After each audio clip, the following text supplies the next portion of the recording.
भाषा को लेकर झगड़ा जो आज के समय में है, हम आज हिंदी की बात कर रहे हैं, किसी और कोने में कोई किसी और भाषा की बात कर रहा होगा। ऐसा क्यों नहीं होता कि दुनिया में एक ही भाषा होती? ऐसा क्यों है कि भाषाएं बहुत सारी हैं? ना बहुत सारी भाषाएं होती ना झगड़े होते, सब एक ही भाषा बोल रहे होते। सोचने में कितना अच्छा लगता है। तो ओल्ड टेस्टामेंट में जो यहूदियों का बाइबल का हिस्सा है, उसमें कहानी आती है, उसको बोलते हैं बेबीलोनिया की या बाबिल की कहानी। कहानी ये है कि एक बार ईश्वर ने, यहूदियों के ईश्वर याहवे ने, जब देखा कि मनुष्य बहुत पाप कर रहे हैं तो उसने बहुत तेज बाढ़ पैदा की। ये वही बाढ़ है जो आपने आज से 10 साल पहले एक फिल्म 2012 में देखी होगी। ये उसी बाढ़ की कहानी है। इतनी ज्यादा बाढ़ की सारी इंसानी सभ्यता नष्ट हो जाए, क्योंकि ये लोग इतने पापी हैं। और ईश्वर को ये लगा कि मैंने गलती कर दी इन लोगों को मनुष्य बना के, इनके तो पाप खत्म नहीं होते हैं। नाराज होकर उसने सारी सभ्यता को विनाश करने के कगार पे खड़ा कर दिया।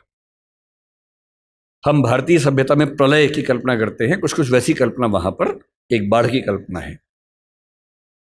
और तब ईश्वर को यह भी लगा कि अगर सारे खत्म हो जाएंगे तो सृष्टि बनाने का जो पर्पस था वो खत्म हो जाएगा।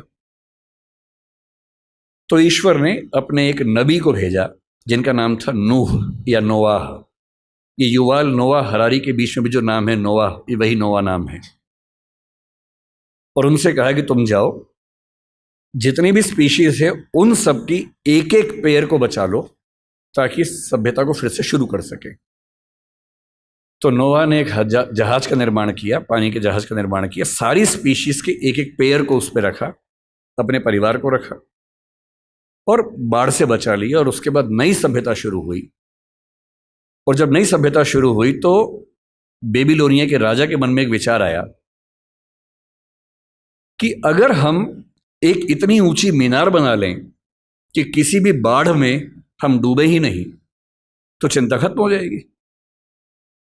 तो बाबेल नाम के स्थान पर, बेबीलोनिया का एक स्थान था, एक टावर बनना शुरू हुआ। यह बाइबल में जेनेसिस की कहानी है। टावर बनने लगा, काफी ऊंचा बन गया। पर बनते बनते ईश्वर को यह लगा कि ये मेरी शान में गुस्ताखी हो रही है, क्योंकि मैं बाढ़ ले आऊंगा उससे बचने के लिए, ये मेरे खिलाफ साजिश कर रहे हैं। तो ईश्वर ने क्या किया, एक कमाल कर दिया। उसने उस टावर पर काम करने वाले व्यक्तियों और बाकी व्यक्तियों को भाषाओं में बांट दिया ताकि वो एक दूसरे की बात ना समझ सके। और एक कहानी चलती है कि अगर आप चाहते हैं कि सारे मनुष्य एक ना हो तो उनको भाषाओं में बांट दीजिए। और उसके बाद से आज तक सारे मनुष्य आपस में झगड़ा कर रहे हैं।